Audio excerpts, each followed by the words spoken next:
Tässä on pieni caddy-tuur, eli etupenkit.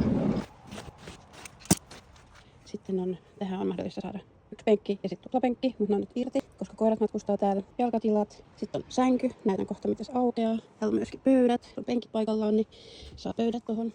Näyttää takalta täältä. Eli tässä on tää peti, jonka saa siis myös kokonaan pois. Sitten täällä on tämmöiset ikkunasäilytyspussukat, eli täällä on kaikennäköistä säilytystilaa.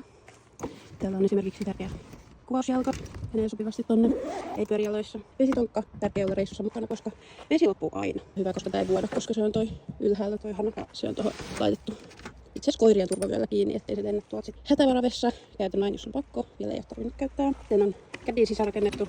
Eli kuuluu tähän Kalifornian varustelutasoon. Kaasuhelua. En vielä käyttänyt koskaan. Vähän käsilämmitysjuttuja ja vähän tasoa.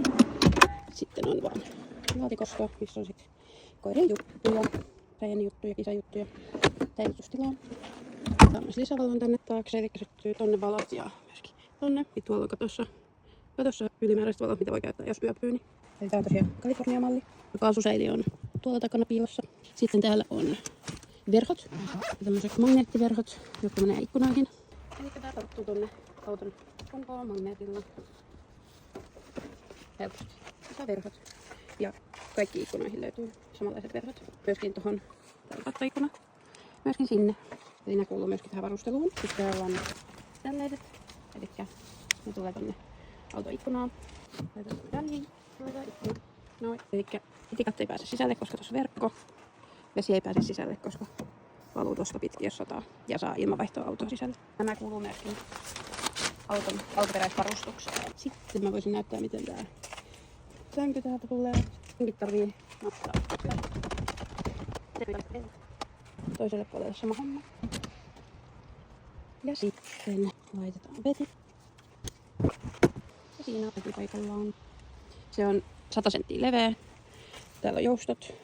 Tosi hyvä nukkuu. Näyttää tältä. Ja täällä mahtuu kyllä koira nukkumaan myös alla tarvittaessa.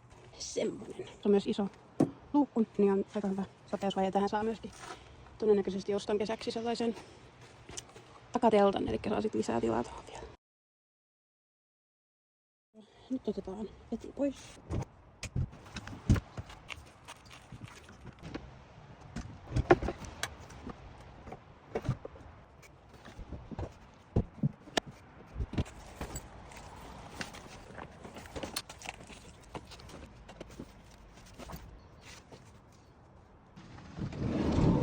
Tässä on vestin paikka. Siellä on Isofix vyöllä kiinni turvavyöt, vesikuppi, 3 ihmistä ja vieraskoira häkissä, joka on laitettu vöillä kiinni.